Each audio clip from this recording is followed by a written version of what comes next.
Nakaupo ako sa dulong upuan ng isang maliit na lumang coffee shop. 17 years old ako noong una kong napunta dito kasama si Dan, ang aking ka-live-in noon. Oo, noon. At oo, 17 years old pa lamang ako nang nagsimula akong makipag-live-in sa aking first boyfriend at first love at masasabing one great love na si Dan. At ngayon ay muli akong napadako dito sa edad na 30. Marami na ang nagbago. Pananamit, ang makeup ko, ang buhok ko at pabango ko. Lahat ay bago na. Nilabas ko ang salamin ko mula sa aking makeup kit. Pinagmasdan ang aking sarili. Makilala pa kaya ako ni Dan kapag nakita niya ako ngayon? Oo, Papa Dudut, magkikita kami ngayon. Matapos ang ilang taon naming hindi pagkikita, nagkaroon na kami pareho ng lakas ng loob na maghara para sa closure na matagal na naming tinakbuhan at tinaguan. Oras na rin. Sa ganitong edad namin ay siguro naman ay naambunan na kami ng maturity para i-handle ang aming sitwasyon. Hindi ko alam ang mararamdaman ko noon, may halong kaba, takot at excitement. Hindi ko alam kung alin sa mga ito ang gusto kong unang maramdaman. Si Dan ang una sa lahat-lahat ko. Normal lang naman siguro na maramdaman ang ganito ngayon. Ganito nga rin kaya ang nararamdaman niya ngayon habang papunta sa lugar na ito. Kinakabahan din ba siya? Excited? Ano rito ang una niyang nararamdaman? Hindi ko mahulaan pero sana hindi kami nagkakalayo ng nararamdaman dahil tulad ko, alam ko, ako rin ang una niya sa lahat. Para maibaling ang aking atensyon sa ibang bagay ay pinagmasdan ko na lamang ang aking kape at ang corned beef pandesal na naging paborito ko noong 17 ako. Naalala ko pa, ito ang madalas naming umagahan at minsan ay baon pa namin sa trabaho ni Dan. Hindi kami nagsasawa dito. Paborito namin itong pareho. Kapag nakakaluwag ay nagdadagdag kami ng keso sa corned beef pandesal na yon. Sabay namin kakainin yon sa umaga habang nagkukwentuhan tungkol sa mga panaginip namin. Ang saya-saya noon. Naaalala pa kaya niya yon? Habang hinihintay si Dan, ang dami-daming alaala ang pumasok sa utak ko. Mga alaala naming pareho. Kahit na ilang taon na ang nakalipas, malinaw pa rin itong tumakbo sa utak ko na akala mo'y teleserye sa telebisyon. Aminin ko sa inyo, hindi ito nabura sa alaala ko. Ang mga binuo naming alaala ni Dan ay ang mga pinakamatamis at pinakamapait na sandali ng buhay ko. Bakit ko ito nasabi? Malalaman niyo ito ngayon kapag binalik ko na ang nakaraan naming pareho.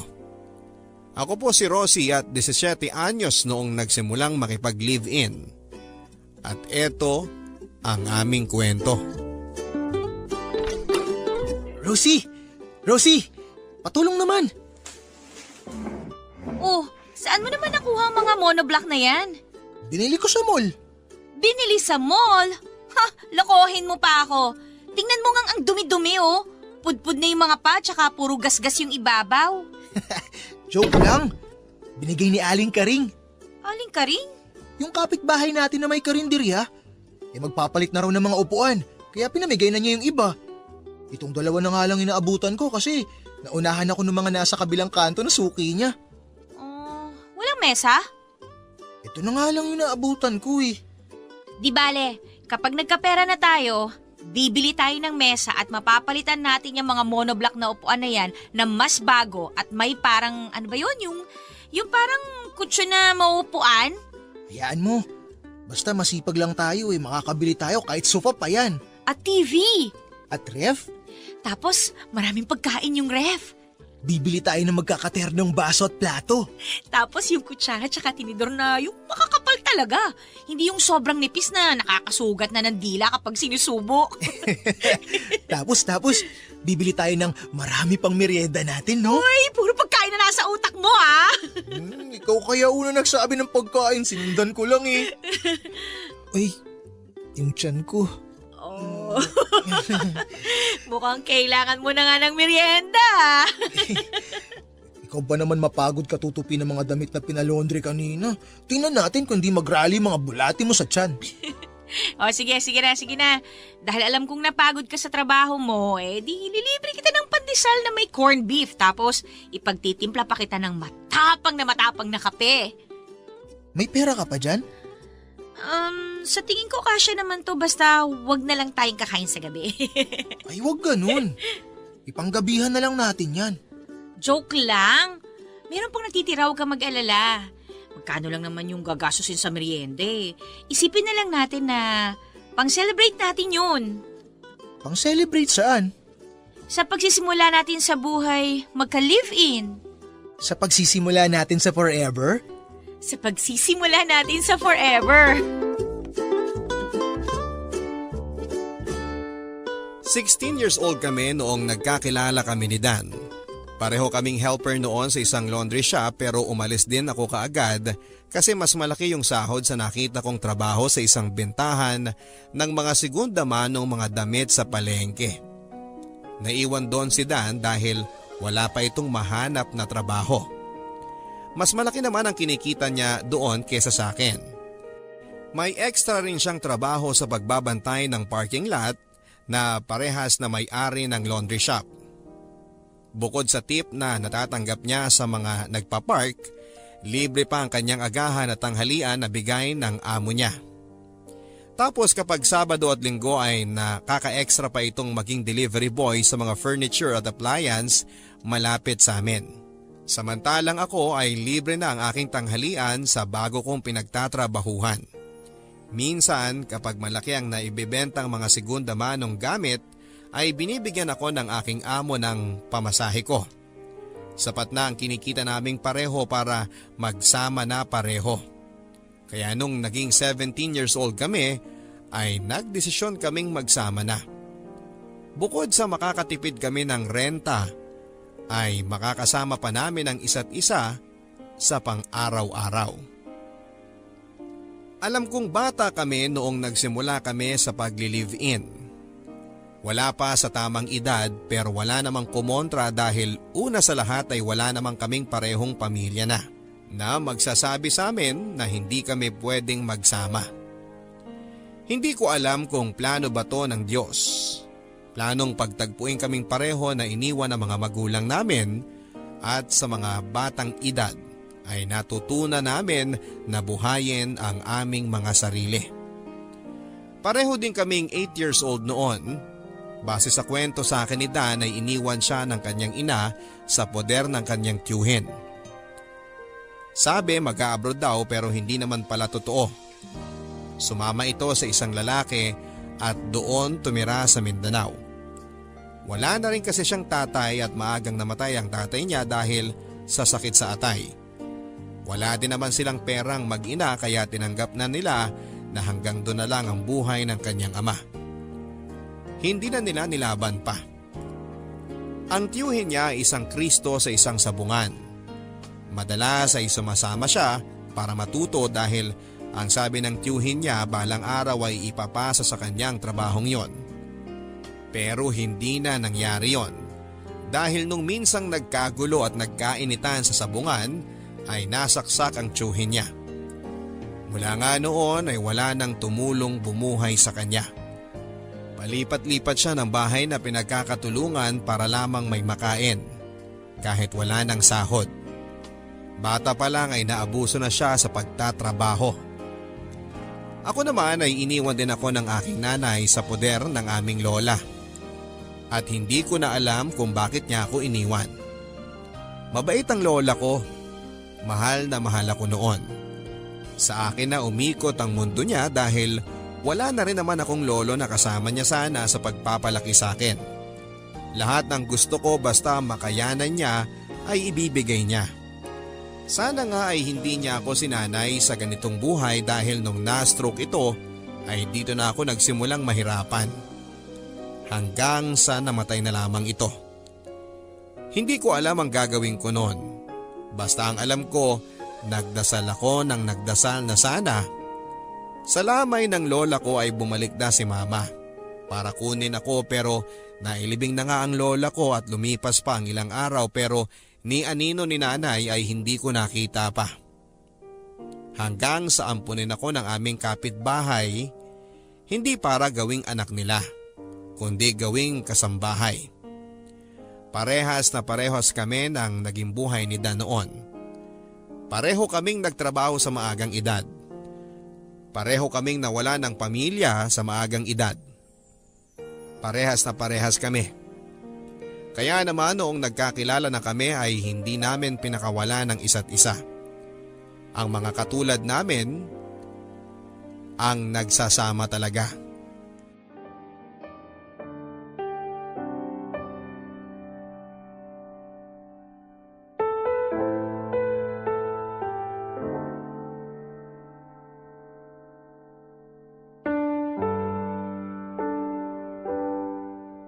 Kanina ka pa tulala dyan ah. Oh, uminom ka muna ng kape. May halong evap yan. Salamat. Uy, okay ka lang ba? Oo naman, may iniisip lang ako. Ano yun? Pagkatapos ng 10 taon kaya, ganito pa rin tayo? Ano, mahirap? Sana hindi. Sana mayaman na tayo nun. Hindi yun. Ang ibig kong sabihin, 10 taon mula ngayon, tayo pa rin kaya? Oo naman. Sigurado mo naman ha? Manghuhula lang? Kasi sigurado naman ako sa iyo eh. Kaya maning-mani yung 10 taon na yan. Tayo pa rin nun. Eh paano kung hindi? Hindi pwedeng hindi. Bakit naman? Kasi lalaban tayong pareho. Talaga? Talagang talaga. Ano kaya ang buhay natin 10 taon mula ngayon? Si sexy ka lalo. Seryoso kasi! O sige, di tataba ka na nun. Oh, bastos nito ha? Tataba ka nun dahil may anak na tayo. At tataba ka nun dahil mabubusog ka ng pagmamahal sa akin. Kung corny ha? Ikaw ba? Anong nakikita mo sa atin 10 taon mula ngayon? Mas angat na yung buhay natin. Mas maraming pagkain. Hindi na nagtitipid sa LPG. Luto lang ng luto, di ba? Tapos, makakapunta na tayo sa mga pangarap nating lugar na nakikita lang natin sa social media, no? Tapos, makakabili na tayo ng maraming damit na bagay sa atin at saka sapatos. Tapos, kaya na kitang bilhan ng mga pabango na gusto mo. At makakabili na rin ako ng motor na pangarap mo. Tapos Tayo pa rin. nagmamahalan. Sobra-sobra pa. Pang forever na. 10 taon mula ngayon. 10 taon mula ngayon, tayo pa rin. 10 taon mula ngayon, alam kong ikaw pa rin. Mga pangakong hindi natupad, Papa Dudut. Tulad ng sinabi ko sa inyo kanina, hindi naman kami nagkatuluyan. Pinagtagpo pero siguro ay hindi talaga tinadhana. Pero bago naman kami natapos na dalawa ay marami kaming pinagdaan ng masasaya. Yun yung mga dahilan kung bakit kami tumagal ng 3 taon. Oo, 3 taon lang ang tinagal ng aming relasyon dahil siguro masyado pa kaming bata noong nagsimula kami kaya hindi pa kami hinog noon para sa relasyong yon. Pero bago ko kayo dalhin sa mga panahong nagkaproblema at nagkahiwalay na kami, gusto ko muna kayong ipunta doon sa mga panahon na masaya kaming pareho. Kontento sa kung ano ang meron sa amin at masaya sa piling ng isa't isa. Sa lahat ng mga nagkaroon ng relasyon, alam kong pinagdaanan nyo rin ang ganitong saya sa piling ng mga minamahal ninyo. Lalo na sa mga may asawa at ka-live-in. Yung tipong gigising ka sa umaga, siya agad ang bubungad sa inyong mga mata. Ikaw na babae, ipaghahanda mo siya ng umagahan. Kung ano lang yung meron sa inyo, Pwedeng 3 piraso ng tuyo at 6 na kamatis na hinog na hinog. Masaya na kayo nun. Pilit na pinagkakasya ang kakaunting tuyo na meron kayo para lamang matakpan ang gutom ninyong pareho, para may lakas kayo sa pagtatrabaho. At kapag tapos na kayong kumain, si lalaki naman ang magliligpit ng kinainan. Siya na rin ang magtitimpla ng inyong kape. Pareho kayong mauupo magkaharap at paplanuhin na ang gagawin sa buong araw at sa mga susunod. Kapag oras na para umalis, sabay kayong lalabas ng bahay na magkahawak ang mga kamay. Ihahatid ni lalaki sa babae sa trabaho at hihintayin na makapasok siya sa loob bago umalis. Habang si lalaki ay patakbong pupunta sa trabaho dahil alam niyang mahuhuli siya kapag naglakad ito ng mabagal. Ganito kami ni Dan sa pang-araw-araw. Naaalala ko, masaya ako sa ganito. At kahit nga magkasama na kami sa bahay ay panay pa rin ang teksa naming dalawa. At dapat sabay din kaming magtatanghalian. Kukumustahin ko siya sa text o sa tawag kung kumain na ba siya. Alam ko na nakaka-relate kayo dito. Iba talaga kapag may karelasyon kayo. Yung mga dating payat ninyong katawan ay pareho ng lumobo. Sa bandang gabi naman, dahil mas nauuna siyang matapos sa akin sa trabaho, ay nag-aabang na ito sa labas ng trabaho ko. Habang ako ay nagmamadali ng mag-ayos para makauwi na kami pareho. May mga pagkakataon naman na nag-o-overtime si Dan sa laundry shop, lalo na kapag Biyernes. Kaya naman ako na ang pumupunta sa kanya para hintayin siya. Ganito kami lagi at hindi kami napapagod sa ganito. Kapag natapos na namin ang aming mga trabaho, ay saka naman kami dederecho sa paborito naming karinderya at pipili ng aming panggabihan. Kapag tapos na kaming kumain ay saka kami maglalakad ng ilang saglit lang para magpababa ng aming kinain. Magkwekwentuhan kami sa mga nangyari sa trabaho namin. Madalas pa nga ay pinagchichismisan namin ang mga katrabaho at boss. Minsan, naglalabas kami ng hinaing kapag pakiramdam namin ay hindi tama ang ginagawa sa amin sa trabaho o kung may napansin kaming mali sa ginagawa ng aming mga katrabaho. Para na kaming mag-best friend na dalawa. Nagsasabihan ng lahat-lahat sa amin.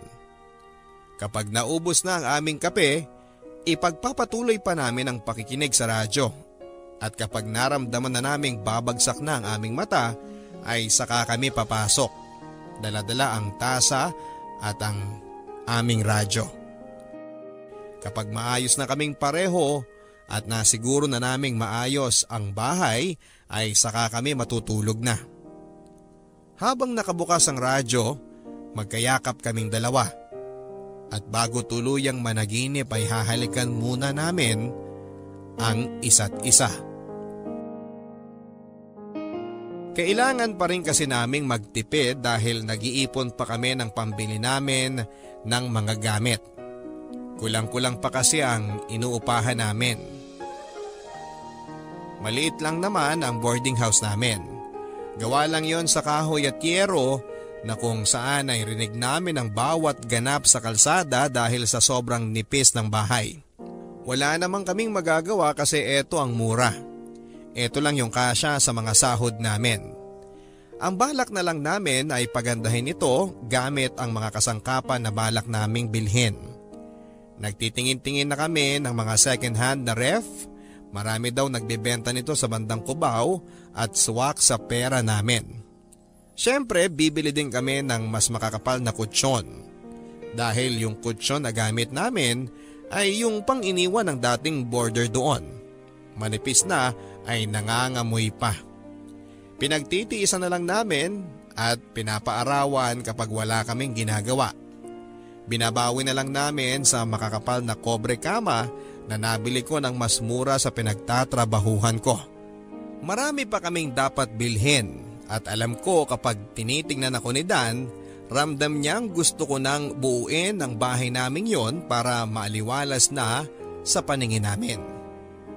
Kapag gano'n na ang tingin niya sa akin ay susuklian ko yon ng isang tinging nagpapasensya. Yung tinging nagsasabing hayaan mo na. Balang araw makukumpleto na natin ang mga gamit na kailangan natin. Ganon lang. Masaya na kami noon at masayang masaya. Ang dami naming plano na gagawin, ang daming pangarap. Ang dami. Lahat ay inaasahan na kami na talaga. Nakadepende kami sa isa't isa. Ang sarap pala sa pakiramdam yung ganon kahit papaano. Dahil nga buong buhay namin ay wala kaming ibang dinedependahan kundi ang aming mga sarili para mabuhay. Pero mula nang dumating kami sa buhay ng isa't isa ay nagbago ang lahat. Sa wakas ay naranasan namin kung paano tulungan ang bawat isa. Na kapag hindi mo na kaya, andyan yung kapareha mong gagawa nun para sa'yo para hindi ka na mahirapan. Ang sarap pala ng ganong pakiramdam. Sobrang sarap. Naalala ko pa nga noong nagsimula pa lang kami at walang kaalam-alam sa buhay pagli-live-in. Ginagawa naming basihan ng gagawin namin kung ano ang napapanood namin sa TV o yung nakikita namin sa mga kakilala namin sa trabaho. Kahit nga yung mag-asawang kapitbahay namin ay nagagawa naming silipan para lang alam namin kung tama ba ang ginagawa namin sa buhay pagli-live-in.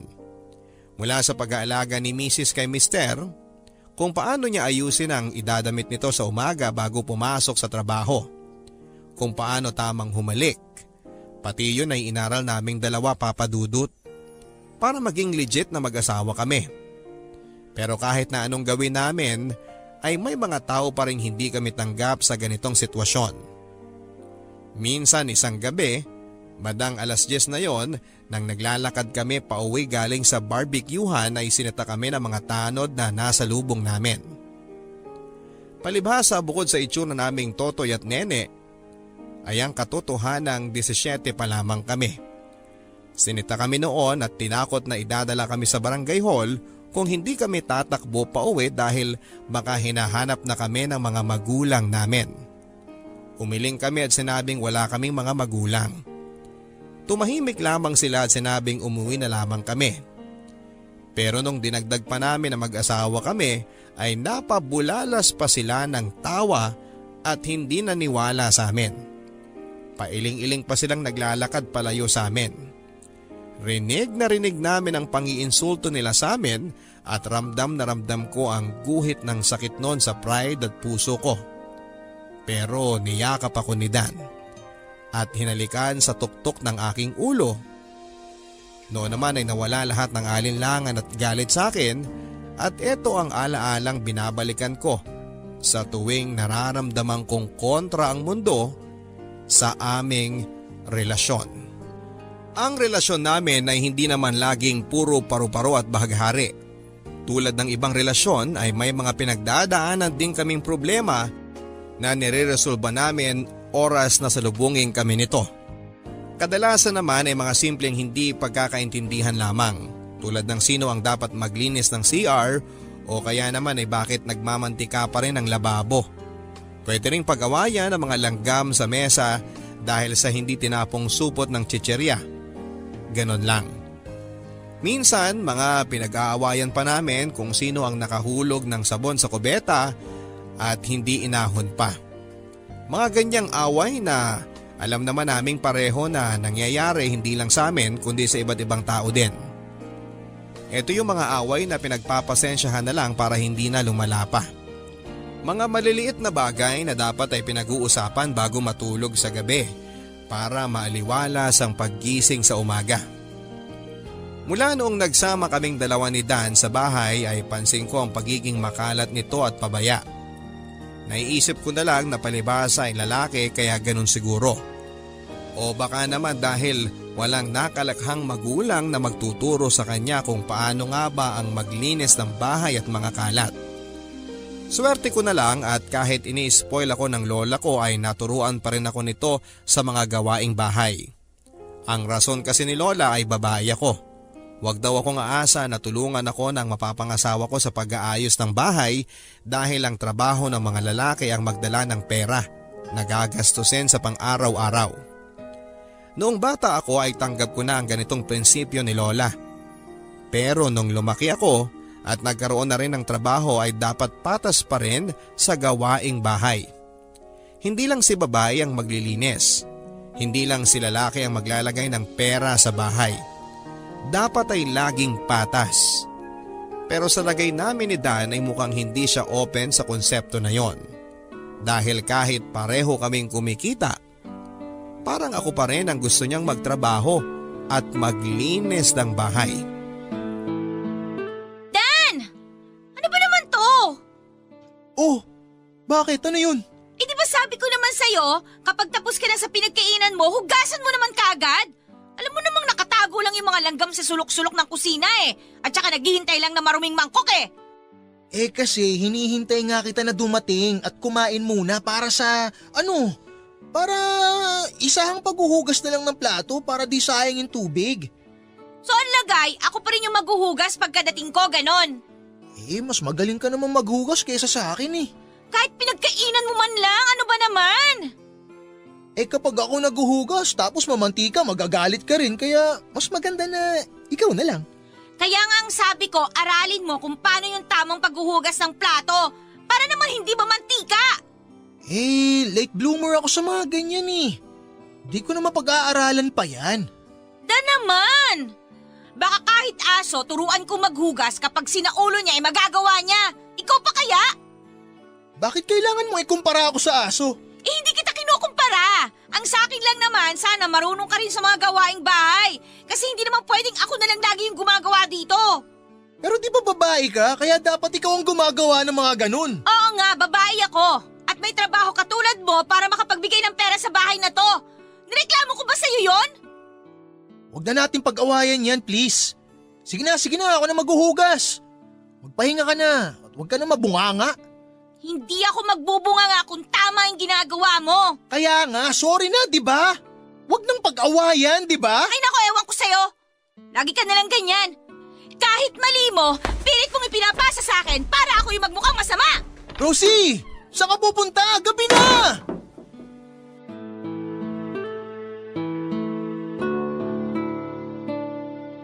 Naalala ko noon nung gabing yon.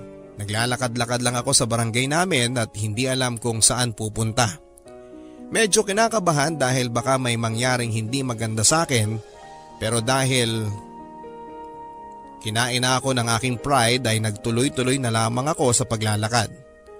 Pahinto-hinto din ako sa mga store na nakikita ko. Nakikiupo kung may bangko at bibili ng 2 candy para hindi naman nakakahiya. Kapag napansin kong panay na ang tingin ng tindera ay saka ako aalis at maglalakad. Nakailang ikot siguro ako sa barangay namin bago ako nag-decide na bumalik na lamang sa bahay. Siguro naman ay tulog na si Dan. Ayoko siyang harapin dahil nakakapako pa rin naman ang sarili ko na masama pa rin ang loob ko sa kanya. Pero pagbukas ko ng pintuan ay sinalubong ako nito ng isang sintonadong pagkanta kasabay ng kanyang paggigitara. Pinagmasdan ko ang gitarang yon. Sa kapitbahay namin yon. Ano yun? Hiniram niya habang wala ako? Kunwari ay hindi ko siya pansin at saka ako dediretsyong nagtungo sa aming banyo pero hindi pa rin siya tumitigil sa pagkanta ng pasintonado. I'm sorry my love ang kinakanta nito. At Tagalog na nga lang pero mali-mali pa ang lyrics kaya naman natatawa ko. Pigil ang tawa ko noon. Tinakpan ko ang aking bibig ng aking damit para hindi magkalat ang tawa ko. At para hindi niya mapansin.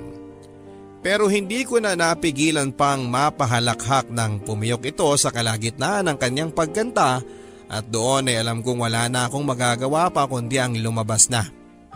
Tulad ng dati, ako ang unang sumuko sa away namin. Tulad ng dati, nadaan na naman niya ako sa kanyang karisma para mapatawad siya at magkaayos kami. Likas ang pagiging karismatic ni Dan. Kaya naman sa mga pagkakamali niya, madali lang siyang nakakagawa ng paraan para mapatawad ko siya.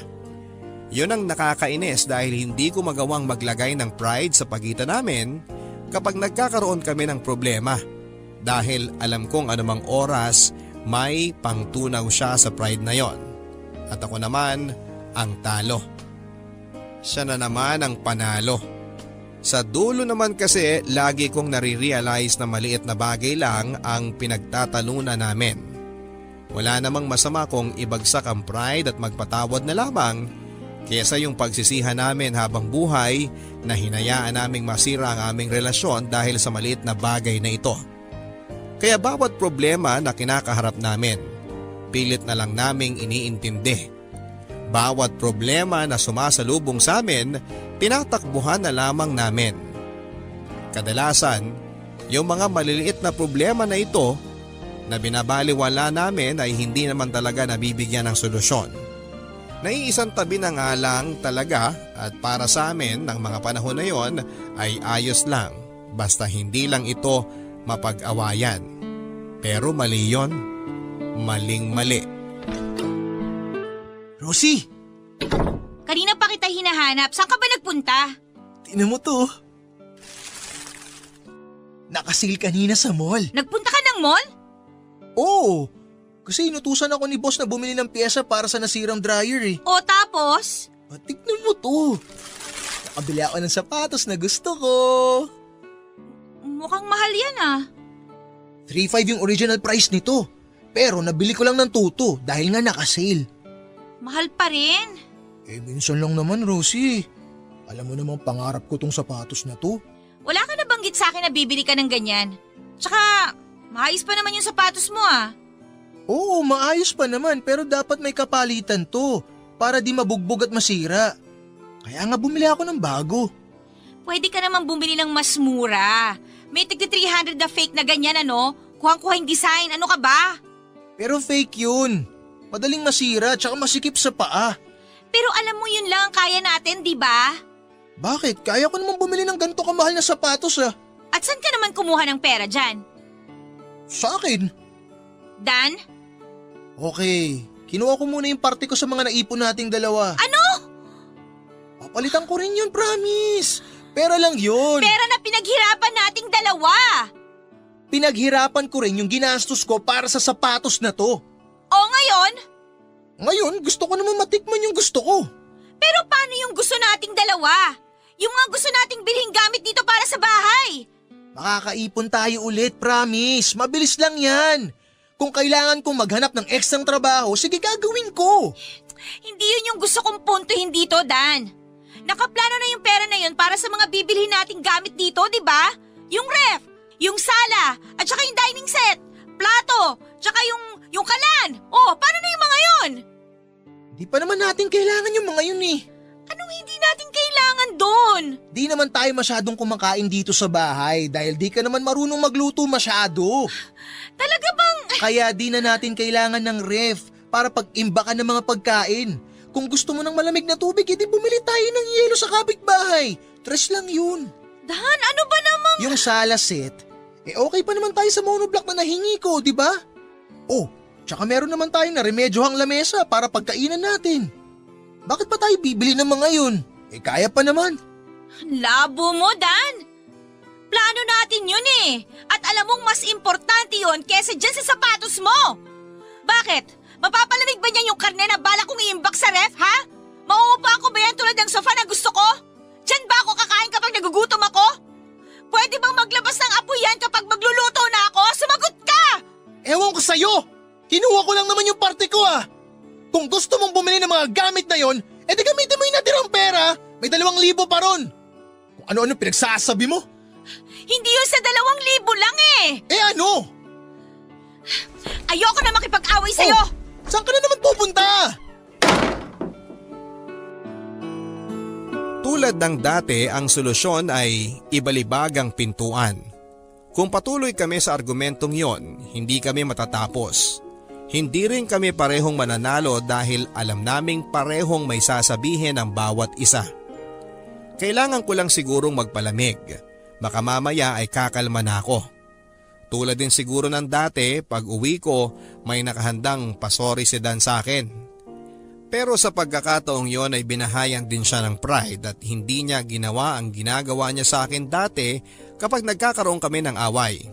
Walang pagkanta, walang paggitara, pagsorry o paglalambing man lang. Naabutan ko itong tinitignan at pinipicturan ang kanyang sapatos. Tinignan kong sandali ito pero bumalik muli ang atensyon sa sapatos. Mas lalo akong napika. Diretso ako nun sa kama at pinilit matulog, maya-maya pa ay sumunod na siya.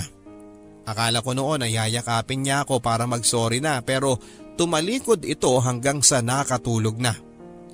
Kinabukasan ay pareho kaming walang imik. Walang balak magbaba ng pride ang isa sa amin. Hanggang sa gabi ay wala kaming imikan hanggang sa ako na lang ang hindi nakatiis at kinausap ko siya. Nagtanong kung may dumating na bang bill ng kuryente. Umiling siya.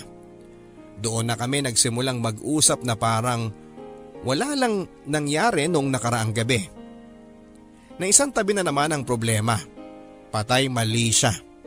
Walang nagsorry sa pagkakataong ito. Hindi na solusyonan ang problema. At sa mga sumunod ay ganoon na rin ang nangyari. Wala nang sorry-sorry kapag nagkakaroon ng away.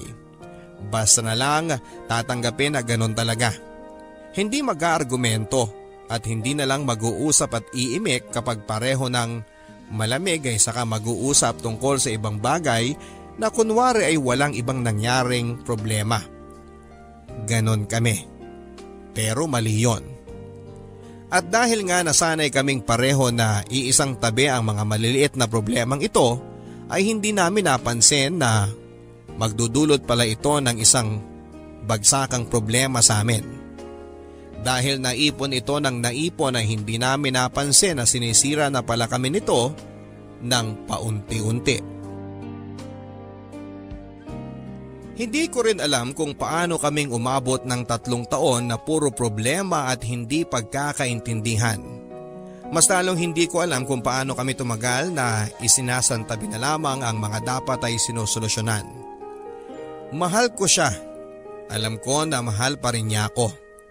Ramdam ko pa rin naman kapag natutulog kami sa gabi at hindi niya namamalayang napapayakap at napapasabi ito ng I love you sa akin. Dahil sa panaginip? Dahil nakasanayan? Hindi ko rin alam, Papa Dudut. Basta sa akin ay ayos na yon para maisip ko din na hindi sukuan ang relasyon na yon. Sa bawat araw ay tumindi ang pagiging selfish ni Dan. Halos 100 piso na lamang ang naiaambag nito sa gastusin namin dahil mas inuuna niya ang kanyang luho. Maya't maya ay may bago itong gamit na nabibili sa mall. Headset man yan o damit o bagong casing ng cellphone.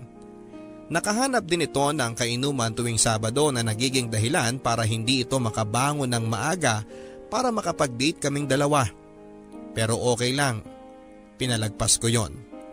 Sige, ayos lang. Sumunod na nawala ay ang kanyang trabaho sa parking lot dahil nga tuwing Sabado ay mas inuuna nitong uminom at sa Linggo naman ay maghapon itong tulog. Kaya naman ang sahod na lang niya sa laundry shop ang inaasahan niya na madalas ay wala ding natitira dahil babalik tayo sa kanyang luho. Doon ay napupunta kaya sa dulo 100 piso lang ang naiaabot nito sa akin na kulang na pangbayad ng kuryente namin. Pero sige, pinagpasensyahan ko ito tulad ng dati. Dahil nga sa sahod ko na lang ako umaasa para sa mga bayarin sa bahay, ay nagkulang ito kaya wala akong ibang nagawa kundi ang gamitin ng ipon na sana ay pambili namin ng mga gamit. Pagtingin ko roon ay nabawasan na itong muli. Naisip ko marahil ay kinuha ulit ni Dan ang ibang parte roon. Sige, okay lang yon. Okay lang talaga. Kung ano man yung natira sa ipon namin, yun na lang ang pagkakasyahin ko para sa mga bayarin namin. Sana nga ay magkasya. Kung hindi man ay hahanap na lamang ako ng pag-e-extrahan. Pwede ako maging barker para sa mga taxi malapit sa isang call center na tinuro sa akin ng amo ko. Total ay malaki naman daw ang bunganga ko at malakas ang boses ko, sabi ni Dan sa akin nung nag-aaway kami. Kaya siguro pasok na akong maging barker. Hindi ko na rin sasabihin pa kay Dan na papasok ako sa ganitong trabaho sa gabi. Wala din naman itong pakialam sa akin. Mas tutok ito sa cellphone niya at bagong tablet na binili niya noong nakaraan.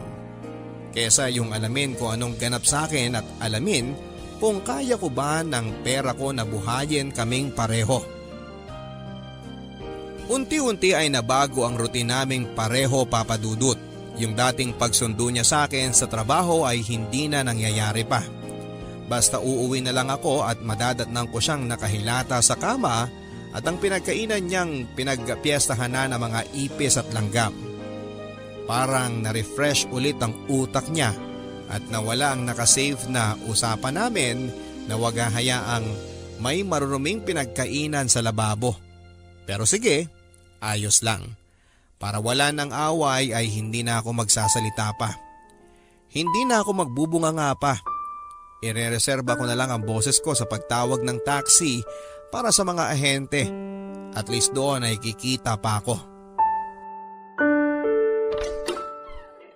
O bakit ngayon ka lang? Galing ako sa trabaho. Alas 7 natatapos ang trabaho mo, di ba? Alas 3 na ng madaling araw. Anong klase bang tindahan ng segunda mano yung pinagtatrabahuhan mo na yan, ha? Barker ako ng mga taxi sa call center. Kailan pa? Isang buwan na. Bakit ngayon ko lang nalaman to? Nagtatanong ka ba? Isang buwan na akong umuwi ng ganitong oras, pero nagtanong ka ba? Aba, malay ko ba kung ganitong oras rin ang uwi mo nung mga nakaraan? Kasi nga madalas tulog ka na kapag umuwi ako. Malamang alas 3 na kaya ng madaling araw. Alam nga namang… Hihintay mo pa ako? Syempre hindi, di ba? Dapat matulog ka na noon kasi maaga pa ang pasok mo sa laundry shop. Di ba? Gets ko naman yun eh. Kung di pa kita mahuhuli ngayon eh, hindi ko pa malalaman na may iba ka na palang trabaho. Pasensya ka na ha. Kailangan ko umextra. Naubos na kasi yung ipon natin. Tingnan mo. Ikaw pala ang umubos eh. O asan na yung sinasabi mong pambili ng ref, ng sala set, tsaka nung kalan? Ako nang bahala doon. Mag-iipon ulit ako. Nagastos ko kasi pinambayad ko ng kuryente. Tsaka dun sa utang sa tindahan, tsaka sa bahay. Kulang kasi yung sahod ko eh. Kulang din ang 100 pisong inaabot mo. Eh di sorry kung 100 lang ang naiaabot ko sa'yo. Kailangan mo pa bang ipamukha sa akin? Eh di ikaw na yung kumikita ng malaki sa bahay na to. Gusto mo ba palakpakan pa kita? Okay na. Sige na. Palakpakan mo ako para gumaan naman ang loob ko at maisip kong tama yung ginagawa ko. Ayan. Okay na ba, ma'am? Maraming salamat. Good night. Hindi tumabi sa akin si Dan ang gabing yon. Mabuti na lamang dahil baka makita at marinig pa nito ang pag-iyak ko. Mahinahon man akong nakikipag-usap sa kanya nung oras na yon, pero ang puso ko ay hiyaw ng hiyaw dahil sobrang pagod na ako. Pero hindi ko pwedeng gawin yon. Kasi ayoko ng away, ayoko ng gulo. Lalaban pa ako, hindi ba? Yon ang pangako ko. Hindi ko susukuan ng relasyong ito kahit magkakalyo na ang puso ko sa hirap. Habang tumatagal ay lumalala ang problema namin sa relasyon namin. Mas lalo kaming pinababahayan ng pride. Mas lalo na si Dan. Dahil nga alas 3 na ng madaling araw ang uwi ko ay gumanti ito. Umaga na itong umuuwi at madalas ay lasing pa. Pero tulad ng dati ay wala pa rin akong imik. Hindi ko alam kung nananadya ba ito o ano. Bahala siya. Siya naman ang magpupuyat dahil alam niyang maaga pa ang kanyang trabaho. Hinayaan ko lamang ito. Bahala siya sa buhay niya. At dahil nga sa ganitong naging gawain niya, natanggal tuloy siya sa trabaho. Hindi na kasi ito nagigising ng maaga dahil nga sa sobrang kalasingan at puyat. Hindi ko siya ginigising bago ko umalis, bahala siya sa buhay niya. Kinaya niyang magpuyat, kayanin niyang gumising ng mag-isa. Oo, gumaganti ako kahit na alam kong ang balik ay sa akin din dahil nga sa nawala na siya ng trabaho. Ang ibig sabihin lamang nito ay ako na ang bubuhay sa aming pareho. Pero hindi pa ba ako sanay 100 lang naman ang naibibigay niya? Hindi naman kawala ng ambag nito dahil una pa lang ay hindi ko naman ramdam ang ibinibigay niyang yon dahil nga sa kulang na kulang. Kahit kailan ay hindi sumapat ang 100 piso nito. Hindi niya sinabi sa akin na nawalan siya ng trabaho. Sinabi na lang sa akin noong amo niya Noong nasa lubong ako nito minsan, tinanong kong bakit nagkaganon si Dan. Hindi lang ako nagsalita. Marahil ay nahalata nito na may problema kami sa bahay at relasyon kaya nagbigay ng payo at sinabing ayusin namin yon. Natatandaan ko pa ang sabi niya. Huwag naming hayaang sirain kami ng anay. Patibayin pa namin ang aming mga poste. Bantayan hanggat maaari dahil andyan lang ang mga anay at anumang oras ay aatake ito kapag hindi nabantayan. Sa mga sinabi niyang ito ay napaisip ako. Matagal na kaming inaanay.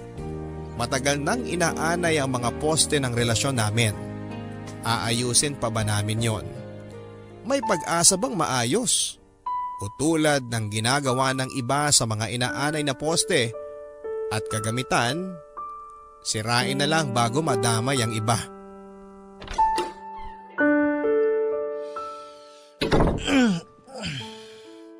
May ulam pa ba?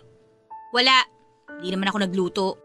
Oo nga pala, hindi ka nagluluto. Kasi wala naman tayong gas. Matagal nang wala. Oo nga pala, kaya panay karinderya tayo dati. Upo ako sa tabi mo ha. Tulog ka na nga. Alam mo masaya nun, nung nagkakarinderya pa tayong dalawa. Yung paunahan tayo ng ulam, paunahan kung sinong makakakuha ng masarap. Tapos, bawal magpalitan. Dapat ubusin kung ano yung in-order mo para parusa sa katangahan mo. Buti naaalala mo pa yan. Bakit ikaw? Nakalimutan mo na? Medyo. Yung mga kinakanta natin kapag naglalakad tayo pa uwi pagkatapos natin kumain. Para tayong mga lasing. Tinatawalan tayo ng mga aso kasi ang pangit ng boses natin. Naaalala ko. Tapos yung pag-uwi natin ng bahay, bibilangin natin kung ilan yung ipis na napatay natin dahil sa in-spray natin nung umaga bago tayo pumasok sa trabaho, di ba? Naalala mo. Tapos makokonsensya ka kasi may baby ipis kang napatay. Tapos tatawanan kita. Naaalala ko nga. Yung mga pinag-uusapan nating plano, gagawin natin sa mga susunod na buwan at taon. Yung mag-iipon tayo para makumpleto yung mga gamit natin? Oo. Naalala ko yan. Yung pangako natin na makakalipat tayo ng lugar na mas maayos at hindi tumutulog kapag tag-ulan para nagagamit natin yung mga palanggana sa paglalabalang at hindi pang sahod ng tulong mula sa bubong. Naalala. Yung promise natin na bibili tayo ng cake tuwing mansary at anniversary natin para hindi puro corned beef pandesal ang handa natin. Pero alam mo, mas masaya ka nun sa corned beef pandesal. Masaya ka na rin nun sa ganun. Kontento tayo sa ganun. Tulog ka na. 3 taon na tayo, no? Pero mo, tumagal tayo ng ganun. 3 taon na puro problema, away at pride. Pero naging masaya ka rin naman, di ba? Kasi ako, oo. Oo, naging masaya ako. Naging. Di ka na masaya ngayon? Tulog ka na. Bakit ba tayo naging ganito? Matulog ka na. Masaya naman dati, di ba? Matulog ka na sabi. Alam mo bang hirap na ako matulog mula nung tinuloy-tuloy ng tadhana yung mga problema sa atin. Ang hirap na ako makatulog eh. Alam ko. Ganun din naman ako eh. Rosie, Bakit? matulog na tayo? Sige.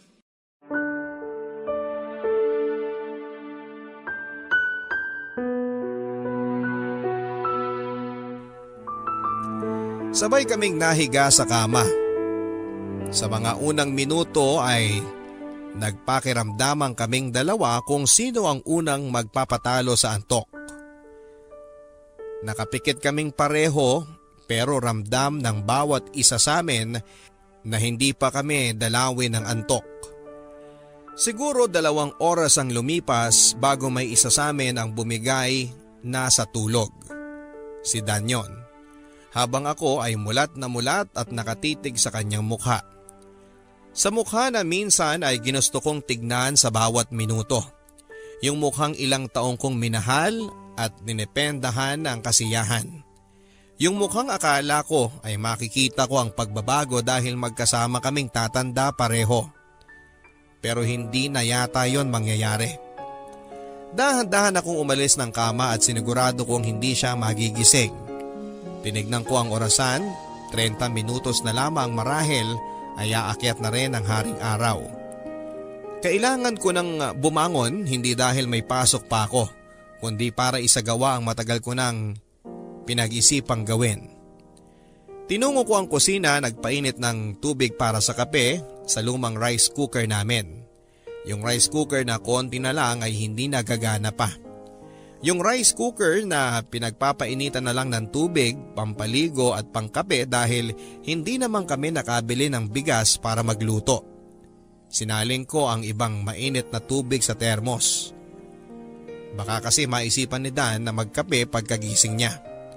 Sayang din naman kung itatapon ko yon. Nagtimpla na ako ng kape, hindi ako naglagay ng evap o asukal. Purong kape. Maitim na maitim yon. Mapait na mapait. Ngayon ko lang ito gagawin. Ngayon ko lang ito susubukan. Gusto ko na kasing magising. Naupo ako habang tinitignan ang kape. Kaya ko ba ito? Kaya ko bang gawin ang hindi ko nakasanayan? Sanay ako sa matamis at hindi sa mapait. Pero kapag sinubukan ko naman ito ay baka tumamis din sa dulo. Baka masanay din ako. Sinubukan ko ang kaping yon, mapait at sobrang mapait. At kahit nakailang higop ako ay hindi pa rin ito tumatamis sa dila ko. Siguro ay hindi nga tatamis yon dahil dapat ko na lang tanggapin. Siguro ang dapat ko lang gawin ay sanayin ang sarili ko sa pait at tanggapin na ganun talaga yon. Mapait na mapait at susubukan ko pa rin ang kaping ito kahit sobrang pait. Para sa pagbabago ko. Hinugasan ko ang baso ko matapos kong pilitin ang sariling ubusin ang kapeng mapait na yon. Bumalik ako sa kwarto namin at tinignan ang nahihimbing na si Dan. Napangiti ako. Bigla ay bumalik ang matatamis naming alaalang dalawa pero kasabay ng pagtitig ko sa kanya ng matagal ay unti-unti itong napalitan ng mapapait na alaala. At hindi ko alam kung masasanay ba ako sa ganong klase ng pait o hihintayin ko ulit na tumamis ang lahat. Tatamis pa ba? Sa tingin ko ay hindi na. Kinuha ko ang backpack sa cabinet. Backpack na napuno na ng aking damit na kailangan ko para sa plano ko. Kinuha ko lang ang kailangan ko. Yun lang naman ang dapat. Hindi ko na kailangan ng maraming bitbit sa gagawin ko. Baka makadagdag lang ito sa bigat ng dibdib ko. Oras na para gawin ko ito. Matagal ko nang pinag-isipan. Oras na para isabuhay ko. Aalis na ako. Aalis na ako sa bahay na minsang naging matamis para sa akin pero sa huli ay naging mapait na. Bitbit ang backpack ay muli at huli kong pinagmasdan si Dan. Isang tingin na nagpapaalam na at nangakong hindi na lilingunin pa. Isang tinging natatakot pero isang tinging alam kong ito ang dapat gawin. Pareho na kaming naging anay sa poste ng bawat isa. At kung hindi aalis ang isa ay pareho kaming masisirang dalawa. Paalam Dan. Salamat sa 3 taon. Salamat sa tamis at sa pait. Sa pagbalik ko sa realidad ay nahuli ko ang aking sariling tumutulo ang luha habang pinagmamasdan ng corned beef, pandesal at kape. Pareho nang lumalamig dahil masyadong mahaba ang mga binalikan kong alaala. Pinahid ko ang mga luha ko sa likuran ng aking palad. Lumingon-lingon sa paligid baka kasi may makakita. Wala pa rin si Dan. Mabuti na lang. Nilabas ko ang aking makeup kit at nag-retouch. Sa pagtingin ko sa salamin ay bigla akong nanibago sa aking itsura. Siguro kasi kanina ay 17 anyos kong mukha ang iniisip ko. Kaya hindi ko naisip na ibang-iba na pala ang itsura ko ngayon. Marunong na akong mag-makeup, medyo pumuti na rin, dala na rin siguro ng aircon sa opisina kung saan ako nagtatrabaho bilang sekretary. Oo, matapos akong umalis sa bahay namin ni Dan ay inayos ko ang buhay ko. Para saan pa at umalis ako kung sisirain ko rin, hindi ba? Pero ang hirap nun. Ilang araw o buwan ata akong tulala. Panay ang iyak kapag umuwi ako sa inuupahan kong kwarto. Ang hirap mag-isa lalo na kung nasanay ka nang may kasama lagi.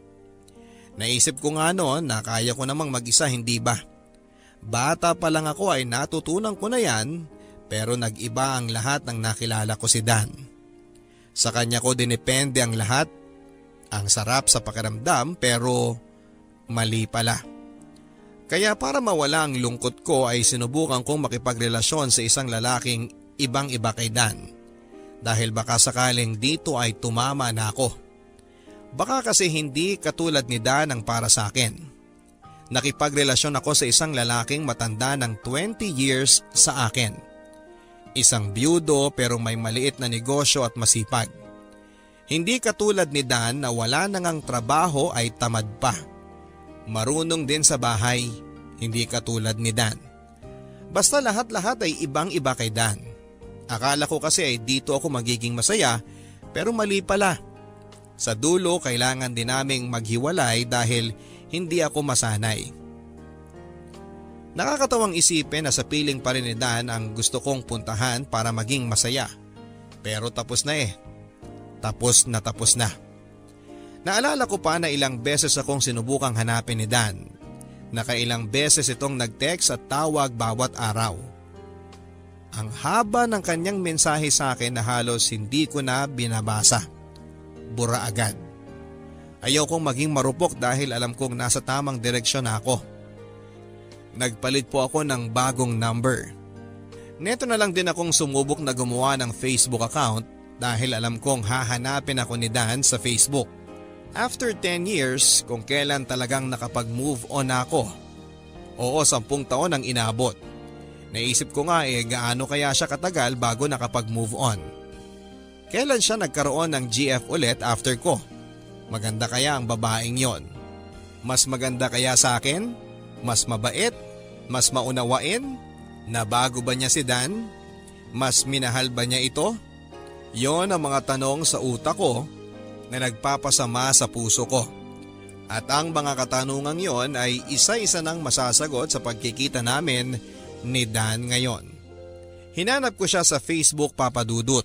Mabuti na lang at meron siyang account. Inesto ko ng paulit-ulit, tinignan ko ang mga profile picture. Buwan-buwan ito kung magpalit ng picture. Kaya naman napapangiti ako dahil nakikita ko ang mga pagbabago niya sa bawat buwan at taon na lumipas. Sinilip ko ang mga post niya ngayong taon at nung mga nakaraan. Puro tag post ng mga katrabaho niya sa isang bilihan ng sasakyan. Ahente pala ito. Kaya pala ganon ang tindig niya, gumanda lalo.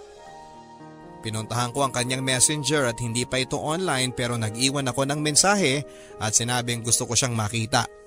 Kinabukasan ay sumagot nga ito. Kumabog ng malakas ang dibdib ko.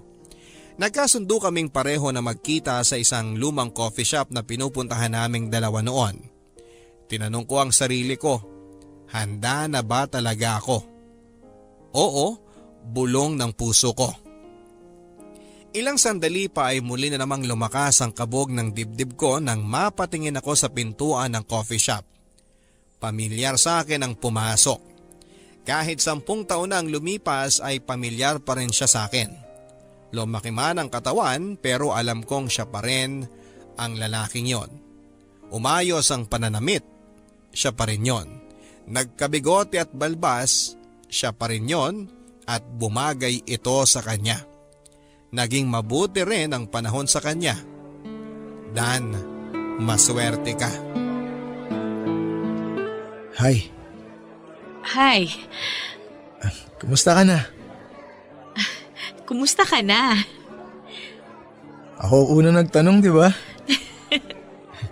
Ayos lang. Parehas din pala tayo ng sagot. Ako ayos lang din.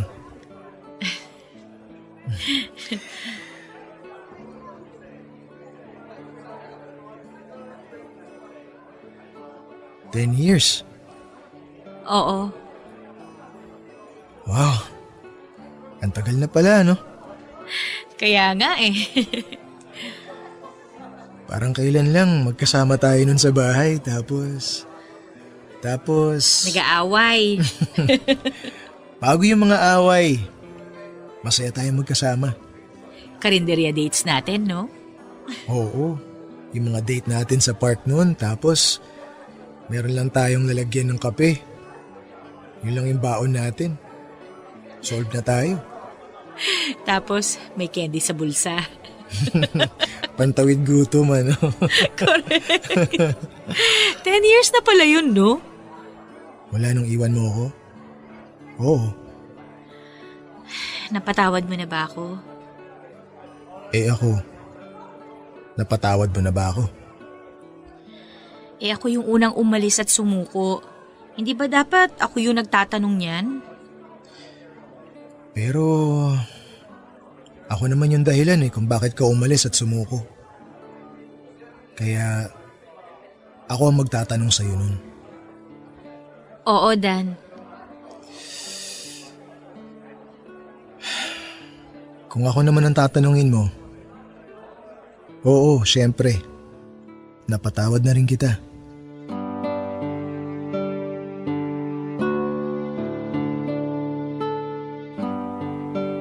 Nagkatingin ang kaming dalawa at pamilyar ang lahat kahit ilang taon na ang lumipas. Wala munang nagsalita sa amin. Basta nagkatinginan lang. Walang ilangan tulad ng dati kahit na ang tagal-tagal na mula noong huli kaming nagkita. Si Dan ang unang bumasag sa katahimikan. Muli niya akong kinumusta. Hindi ko alam ang isasagot ko kasi nakasagot na ako kanina pero nagsabi na lang ako sa mga pangyayari sa buhay ko after kong umalis sa bahay namin.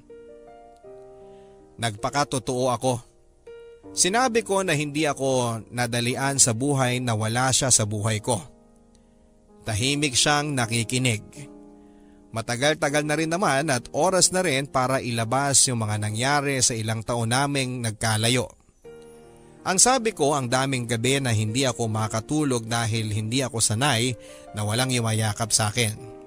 Hindi ako sanay na walang kaagaw sa kumot na dati naming ginagawa lalo na kapag pasapit na ang madaling araw sa mga buwan lalo na ng Disyembre hanggang Pebrero.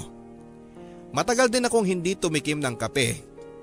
Sabi ko sa kanya ngayong taon lang ulit ako sumubok magkape nang alam kong kaya ko nang tikman ng pait. Ang sabi ko sa kanya ay parang wala nang lasa ang init at ang kape para sa akin mula nang hindi na kami nagkasama. Nakatingin lang si Dan habang sinasabi ko yon sa kanya.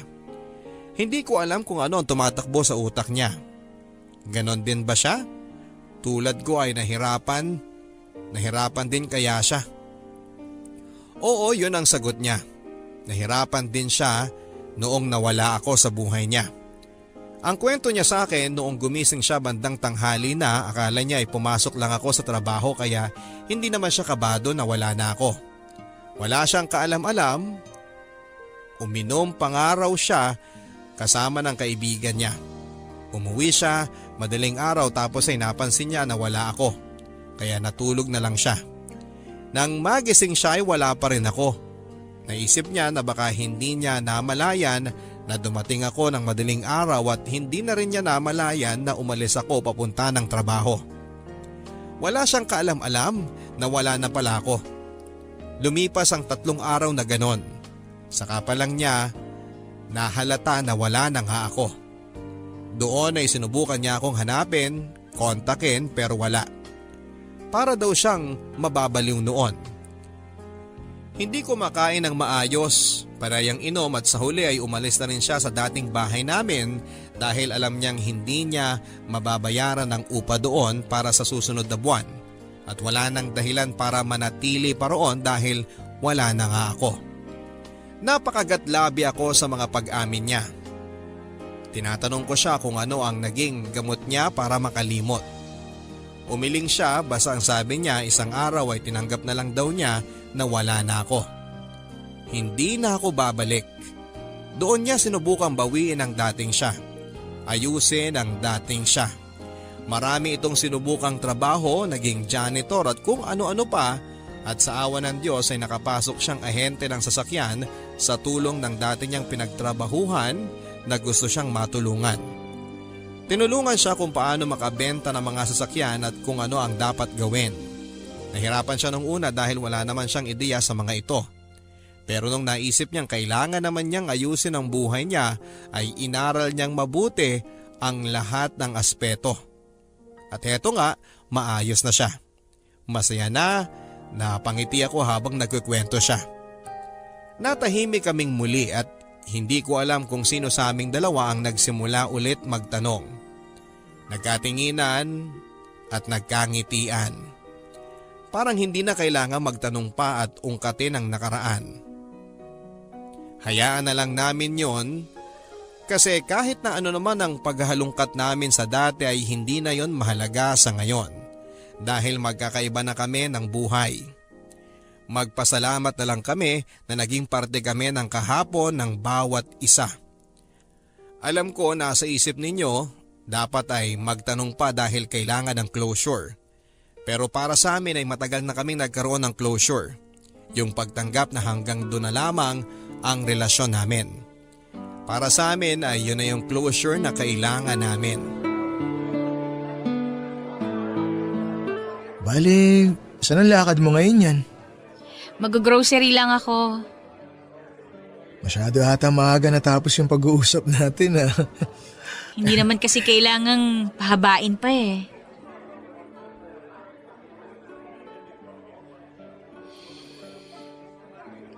Masaya ako na nagkita ulit tayo. Pagkatapos ng 10 taon. Dan, Ano yun? sorry ah. Tsaka maraming salamat din. Ha? Sorry kung hindi natupad yung mga plano natin dati. Naintindihan ko naman yun. Rosie, sorry din kasi parte ako kung bakit hindi natupad yung mga yun. Maraming salamat. Para saan naman yan? Maraming salamat kasi pumayag kang magkita tayo ngayon. Rosie, Oh, salamat sa in-order mong corned beef pandesal para sa akin wala yun. Salamat talaga. O paano? Mauna na ako ha. Sige, Uy, ingat ka. ikaw din. Sige, bye. Bye. Hanggang sa muli. Hanggang sa muli natin pagkikita.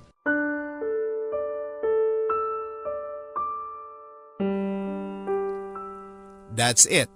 Tapos na. Yung matagal kong hinintay na pagkikita namin ay natapos na rin. At oo, masaya ako. Kasi napatunayan ko sa sarili ko na tapos na nga at oo, naka-move on ako. May confirmation na nga. Habang nakataksi ako noon, nakangiti ako dahil parang gumaan ang lahat. Parang pakiramdam ko yung pag-uusap namin yon ang dahilan para doblehin ko pa ang paghakbang papunta sa bagong ako. Alam kong yun din ang gagawin niya at masaya ako para sa kanya. Masaya ang naging ending namin. Masasabing happy ending pa rin ito. Kasi para sa akin ay hindi ko naman kinonsider talaga na natapos ang storya namin nung time na umalis ako sa dating bahay namin. At nung tinapos ko na ang relasyon namin. To be continued yon para sa akin at ngayon yung pagkikita namin ang continuation. Ang totoong ending at masaya ang ending na yon. Yun ang ending para sa akin. Hindi na naulit ang pagkikita namin yon. Wala ni isa sa amin ang sumubok na magtanong ulit kung pwedeng magkita pa at magkape. Kasi para saan pa? Tapos na naman. Para sa akin ay sapat na ang una at huli naming pagkikita sa lumang coffee shop na yon para tuluyan ang isara ang aming mga libro. Wala na po akong balak pang idagdag siya sa panibagong libro ng buhay ko. At alam kong ganon din siya. Kanya-kanya na kaming pagsulong ngayon sa buhay na hindi nakadepende sa bawat isa. Tanging pasasalamat na lang ang meron ako sa puso ko para sa kanya dahil ang mga naging chapter niya sa buhay ko ang totoong bumuo sa libro ng buhay ko na kung wala yon ay hindi ko alam kung saan ako patungo. Siya ang nagbigay ng direksyon sa akin at habang buhay kong ipagpapasalamat yon. Maraming salamat sa iyo Papa Dudut sa pagbabahagi ng aking kwento o mas magandang sabihin ang aming kwento ni Dan sa inyong mga tagapakinig. Sana kahit papaano ay nasamahan nyo kaming ngumiti at umiyak hanggang ngumiti ulit sa pagtatapos ng aming kwento. Nagmamahal, Rosie.